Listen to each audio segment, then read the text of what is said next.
supervise any children so our stories don't take any unexpected turns. My friends over here on this Mount Rock side, can I have you guys scoot into the center just a little bit there so we can balance the boat a little bit better. Beautiful. Monstro prefers his meals well balanced. Looks like we're about to be swallowed by a whale, but don't fret, my friends. Pinocchio has created an exit.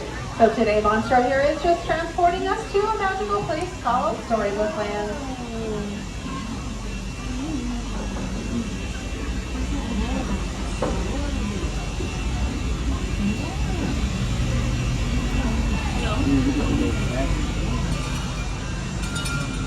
Many stories begin with once upon a time, but today ours begins with a big bad wolf. He resides in the cave on the left-hand side, and he's always after those 3 little pigs. Lucky for them, they built their homes on the other side of the canal. One little house made of straw, one little house made of sticks, and one little house made of wolf-proof bricks.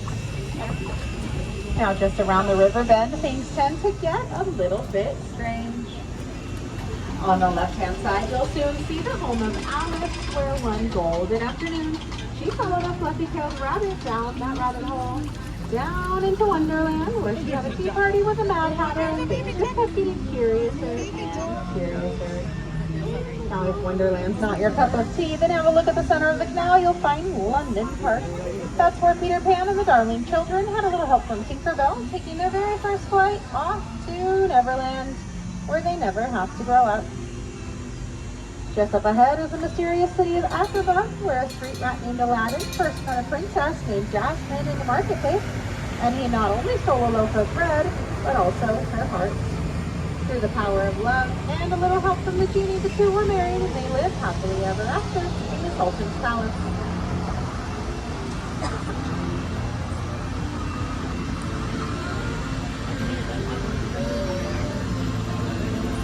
Their love continues to grow, just like the vines on the archways above us. These are the very same archways that Aladdin and Jasmine soared over, sideways and under, on their magic carpet ride to a whole new world. Now our next adventure takes us inside the Cave of Wonders. We're sure to spot some treasure while inside, but I must remind you that treasure has been cursed. The curse can only be lifted by a genie of the lamp, and whoever frees that genie will be granted 3 wishes. Let's all make a wish and see if it comes true.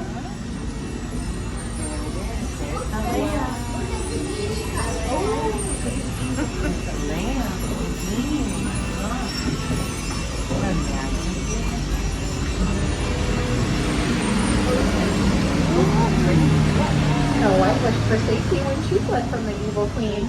She stumbled upon this cozy cottage in the forest on the right-hand side, where she met 7 new friends. They work in the mine by the waterfall. You might be able to hear them whistle while they work.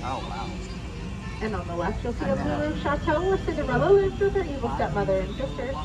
That's where she made the wish to attend a ball at the castle. Her fairy godmother granted that wish, but when she didn't return by the stroke of midnight, her carriage turned back into a pumpkin halfway down the bridge, where it still remains today.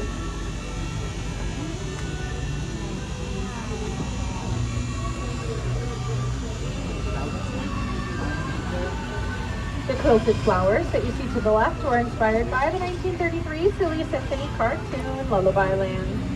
In fact, all of the plants, flowers, and trees that you see here in Storybook Land are all 100% real, thanks to a little extra enchantment by our friend Tinkerbell.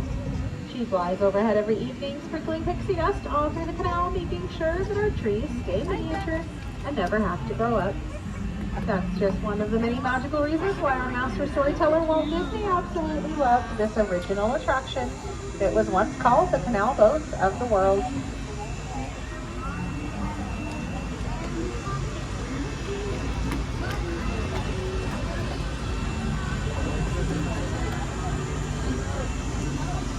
The waterfront home on the left belongs to Modest Mole.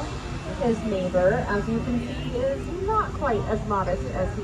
That's Mr. Toad's Great Hall. But the two of them aren't home today. I hear they're off on a wild ride in Fantasyland.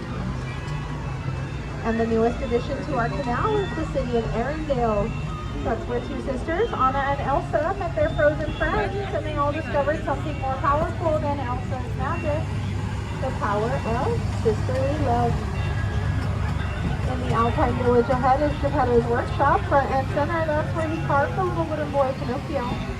He wished that Pinocchio were a real boy, and the blue fairy granted his wish. Now, my friends, there's only one more chapter left in our story today, and that belongs to Prince Eric and the Little Mermaid, Ariel.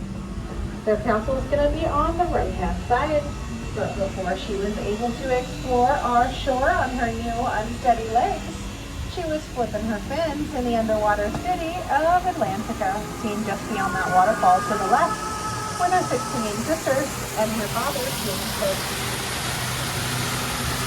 Now that brings our story to an end, but lucky for you folks, the magic of Disneyland never ends. As we approach that dock, remember to keep your hands, arms, and fingers inside the boat. We already have one Captain Hook, we certainly don't need another. And remain seated until my count of 3, when we'll all stand up together for balance of the boat, so no one joins Ursula under the sea. My name is Kristen, and on behalf of all the storytellers, we thank you so much for joining us on the canal today, and wish you the most magical rest of your day here at the Disneyland Resort.